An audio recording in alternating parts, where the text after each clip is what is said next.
Without further ado, maybe we'll start with answering the questions in here. I got 4 questions in here. The first question is, before crossing the door for meditation, Lee hits the floor many times. What is the significance?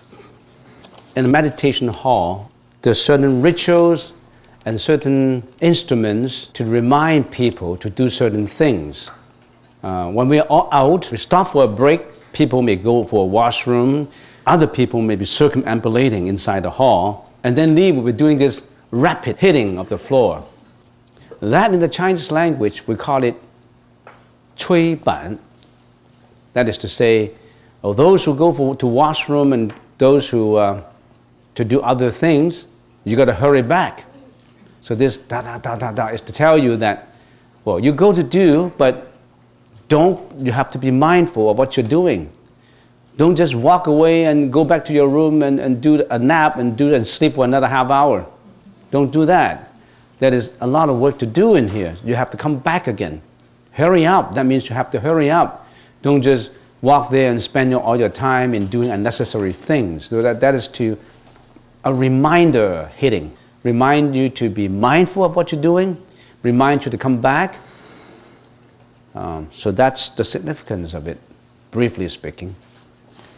Next, how do we know if there is a place called Pure Land? How do we know there's a place for Pure Land? How can we believe in the Pure Land? How do we know we have a Pure Land? Then I have to counter back a question. How do we get to know something? When we get to know something, briefly speaking, we have certain ways to know something. The first is to base on what we know, and then we do a quick analysis as to say, is it worthy of my belief in this? So you have to base on information. You will gather all the information. Some information could have been stored in your mind, which is your inherent information, which include, of course, your view. That's why just now we said that there are certain erroneous view, evil view, extreme view. In your view, you also have knowledge about it. So in order to know something, you really have to acquire certain knowledge about it. If you don't know anything about it, there's no basis on the belief. So that's the number one thing, acquisition of knowledge. When you acquire the knowledge, you have to analyze it. When you analyze it, of course, you're based on your background information, your education. When we believe in something, we rely on information, sometimes of our elderly people, of the saints, of people we trust. For example, if you're a teenager, you're a child, your mom and dad tell you to do certain things, you trust them. This is mom and dad told me to do this. Mom and dad won't get me into trouble. Given that mom and dad are very caring, of course, most mom and dad are very caring. Well, let's assume that the mom and dad is caring. So we base on what mom and dad told us. Don't put your finger into the fire, otherwise you get burned, sonny. Then you know that you're not going to put the finger in the fire because you believe. You won't say, how do I know that I get burned? I'm going to put my finger in it. You learn your lesson. This is the hard way to learn. So you believe in your forefathers. You believe in your mom and dad. You don't really have to research more into it because that's a trustworthy source. Now, why is there Pure Land? How come we believe in a Pure Land? We have a lot of saints who told us, who have written a lot about it, about a Pure Land. And on top of that, the Buddha told us. Isn't the Buddha's words trustworthy? You say, I don't trust the Buddha's words. Well, maybe you don't. I do. You say, I don't trust my dad's words. Maybe you don't, but your sister, Joni, she trusts that. Because you didn't trust that, you got into trouble. Dad told you, you must go home after school. You don't go about wandering around and doing bad things and throwing stones at people's windows and pressing doorbells and then rushed away and all that. Because you believe. So the Buddha told us, there's a Pure Land. Are you not going to believe in the Buddha's words? You have an option. Other than the Buddha who told us there's a Pure Land, there are other saints. For example, Vasubandhu. You know who Vasubandhu is? Vasubandhu in the Chinese language is净菩萨. There's also Asanga, Wuzhuo菩萨. So many philosophers, so many saints told us that is the Pure Land that we should turn to. We should turn to. Millions of experienced practitioners, they told us. They point a finger, that's the way to go. And you say, I don't believe in it. That's your option. It's just like Johnny doesn't believe that if he put his finger in the fire, he get burned. Then he get burned. So the source of information is from trustworthy source, from the Buddha, from the saints, and from books written by the saints. And the second, gathering information. When we gather all this information, then we start to analyze it. Let me give you an example. When I was a child, I always believed that I lived in Hong Kong. I was born in Hong Kong, was brought up in Hong Kong. As a child, I thought that Hong Kong is the only place that I live in. I don't believe that there's a North America. I don't believe that there's a Canada. I've never been there. At that time, we didn't even have television. I don't know.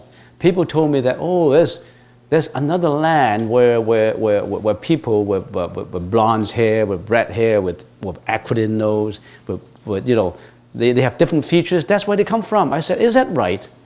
I always believed that Hong Kong is the only place. And how did Columbus discover North America? Nobody believed him. How can there be America? You're a fool. You make these voyages and you discover America? No way. You go your way. You get swallowed up by waves. You got eaten up by whales. You're not going to discover any land. And Christopher Columbus said, no, I believe. Because I got this information from somewhere. I'm going to discover it. And he tried and he tried and he tried.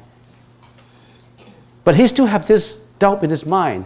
Is that really America that I can put my foot on shore? But he's so firm that he has. But before he arrived in America, there's no America to be in his mind. He just have a vision that there's such America in his mind. And all these millions of people, his folks, didn't believe there's America. They didn't believe in the same way that there's a Pure Land. How can there be a Pure Land? It's just the same as how could there be an America? Until they discover it, until they know, oh yeah, there's the Pure Land. The fact that you haven't seen it, it does not mean that it does not exist. Some people say, I never saw the Pure Land. How can I believe in the Pure Land? If you only believe in things that you see, you touch, to have existence, there's so many things that you can't believe in. Because our senses are limited. So, when you get all the information, you analyze it, you know, oh, when I was in Hong Kong, I don't believe in this America. I don't believe in this Canada. And then as I grew up more and more and get more information, yes, there's such a place.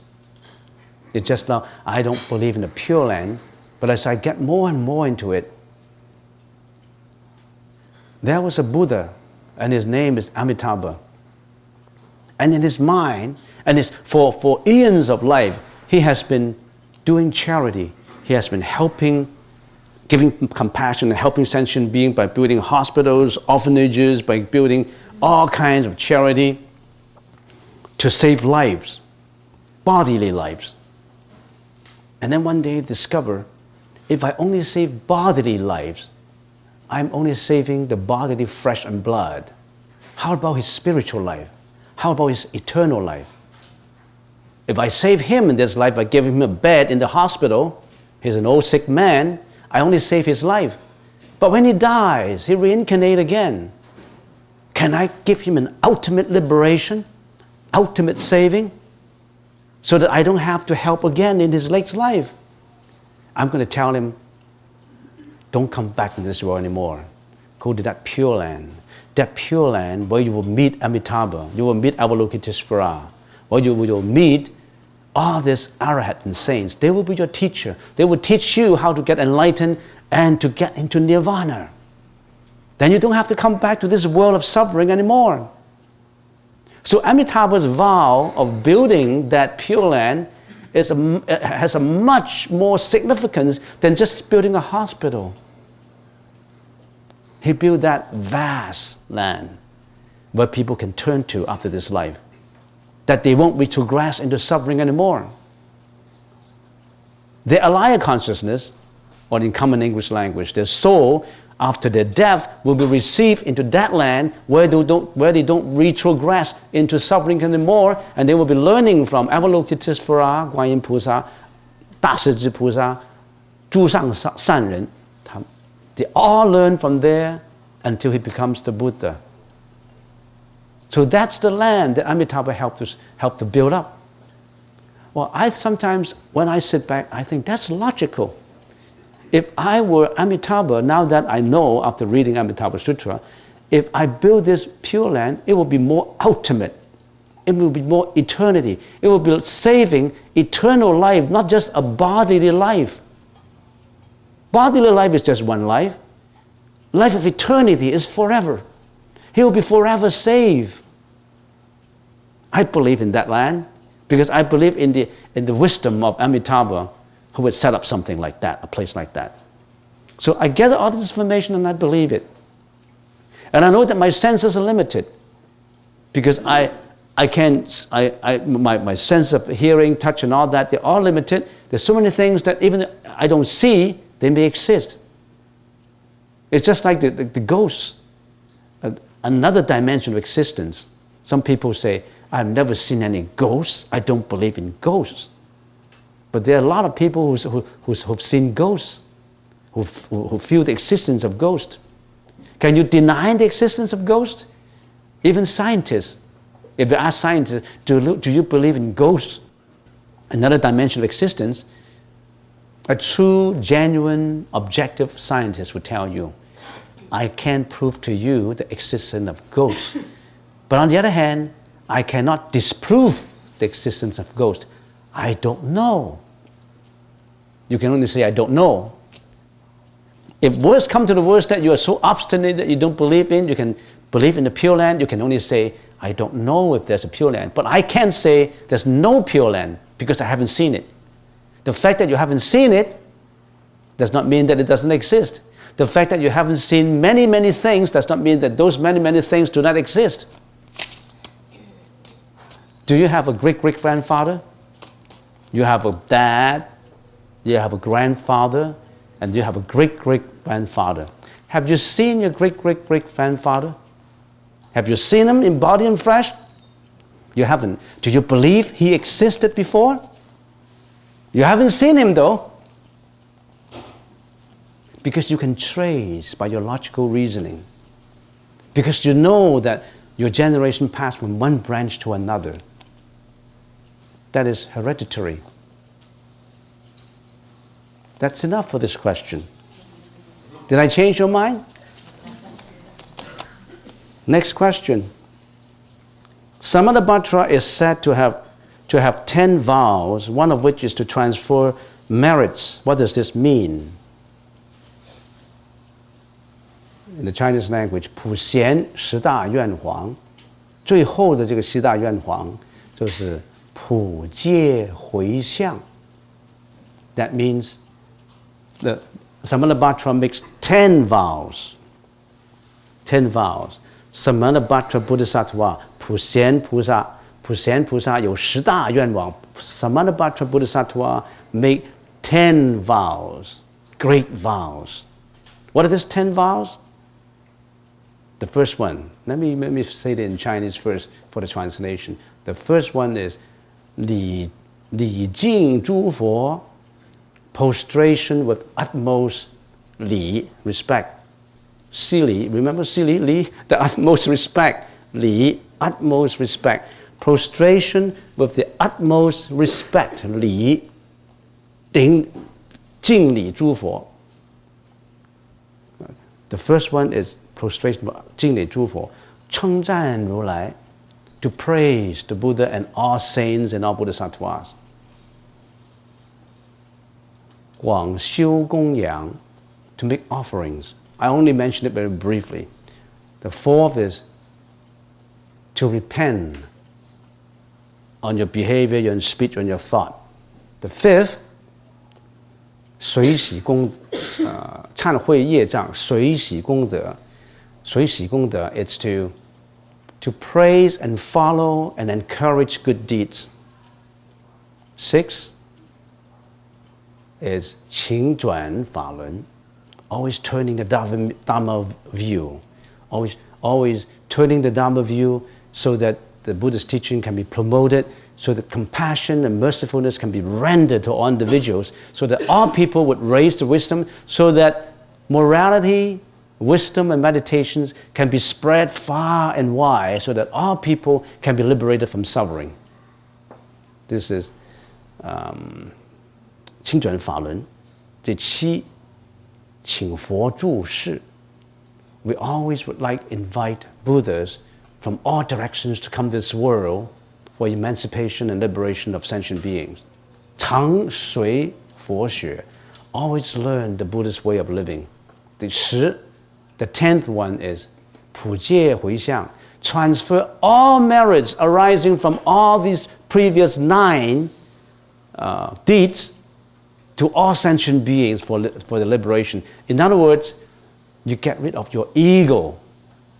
You won't say, I prostrate, I offer, I repent, I save sentient beings, I do this, I do that. You eliminate your ego. No more ego. No more subject, no more object, no more duality. Remember the 4 fallacious notions of the Diamond Sutra? 无我相, 人相, 众生相, 受解相. No ego, no personality, no beings, no life. You really have to research deep into it. No ego.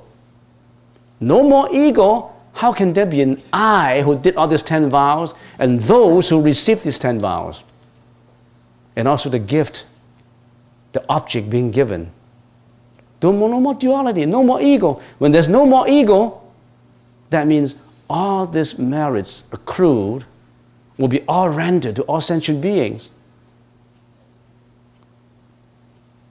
So that means to transfer all these, whatever good deeds you have done, you transfer. In the process of transferring all your good deeds, what do? You eliminate your ego. 这个就是无我啊！你把所有的功德回向一切众生，这个就是无我观了。如果你真的是这样做啊，你还有我，功德是大家的嘛。我们人呢，只有争功德。争功夺利。But on the other hand, Samantabhadra transfer all merits to all sentient beings.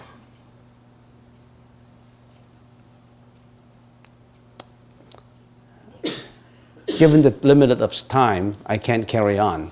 And I think that's enough. Because I usually linger on the question as much as I linger on every lecture. So that's it. The next question, when you meditate, why do you need to put the tip of your tongue on the roof of your mouth? Well, if you don't want to, it's still okay. Because this tip on top, this is a tip top. This tip on top is a Chinese invention, Oriental invention. I didn't see that in many of the sutras unless you can correct me. Putting the tip on top of the roof, because there's so many sayings about it. Because when we meditate, we put our right hand on top of our left and we put just two thumbs together, connecting the current of the energy from left to right or from the right to left by this thumb. But how do we connect the top to the bottom? From the tip of the tongue. We do this connection to the top, to the crown, the crown chakra. This is the connection. And also, when in the process of meditation, there will be so much saliva coming down. We regard that kind of saliva to be the essence of energy in the tranquility of your mind. Some sort of, like, if I use a common English word, could be some special hormones excrete from somewhere in the body, and it flows into your mouth. And it's good hormones. We don't want to spit it out. We just want to swallow it back slowly inside the body, because you're building up, you're generating some good hormones. I call it hormones, quote unquote. May not be hormones, but I don't have another word for it. If I use 道教的气，有气，你上有这个气，道里面你静坐的时候有一种气，这种气不是空气的气，是这个好像这个上面3点水，下面这个好像这个圆字，也不是圆字，这个气啊，这个气啊，你不要把它吐出来啊，道教说不要吐出来啊，这个是好的气啊。So you touch that, it's all good for you. And if you don't want to do it, it's up to you. There's no requirement in Sutra or in the Diamond Sutra that you really have to do that. But there's so much experiences passed down from the older generation, those practitioners who told us, this is good for you. And we followed. It doesn't hurt us. Why don't we follow it? So I answered this question without getting too details. There's another question written in Chinese. 为何不应该是冲算呢？再去冲算，如果有修行人、精进的人，应该注意的摄食。So we don't eat. The question says, why don't we eat garlic, onion, chives, scallion, and all that? Why do we have to stay away from this according to the Vinaya, according to the precepts? Why did the Buddha tell us to stay away from this? There's so many reasons for it. There's some orthodox reasons and unorthodox reasons for it. It is believed that if you eat a lot of scallion, chives, and garlic and onions, you instigate your sexual desire. You have an urgency in your sexual desire. You build it up. You have that pressure in you, that tension in you. So it's better to stay away from it so that your mind is pure. Because in our subtle mind, sometimes it generates thought of sexuality that you don't even know about. That's why you have dreams. So if you stay away from garlic and onion and etc. and so on, then you are purer in that the sexual desire as a result of the hormones inside, which is also as a result of the karma of the body, will not generate that much tension on you. As a practitioner of enlightenment, as a practitioner who would like to be purified, as a practitioner who wants to stay in the path of purity, you don't want to arouse that kind of desire, don't you? Do you? You don't want that. Because that obstructs your sainthood if you're on that way. That obstructs your purity. Because on the one hand, you're meditating, and on the other hand, you're always thinking of the woman and man relationship in you. How can you practice meditation? Some people say that's love. We really have to define what is love. If a love is a love between a man and a woman, sometimes it could be just classified as a sexual relationship. Because some people could do just a one-night stand and that's it. And what you call that love? Is love forever? Love can change, you know. Nothing is unchangeable. A couple can stay on for 20 years, and one day the husband said, I'm not interested in one anymore. I want to call quit to this relationship, and it doesn't show up again. Divorces, walk away, never show up again. Many cases are like that. And they call it love. They call it love before they broke up. So, relationship. Some people think that this relationship is a good one. It's good to have a relationship. But the Buddha said it's because of love that reincarnate. Love could be a repayment of debt before in your previous life. So, after you paid up, you don't need it anymore. You're serving your debtors. Oh, I don't want to get too much into this. But anyway, that's number one reason. Number two reason is, according to the sutras, if you eat onion and garlic, all that, you produce a smell that would be enticing to ghosts and to existence of other dimensions who are not as benevolent as humans. So you don't want to attract the attention of beings that that are not welcomable. That's the number two reason. And isn't that enough reasons? I can't think of. Suddenly, it doesn't strike my mind. Sometimes I have a mental blockage.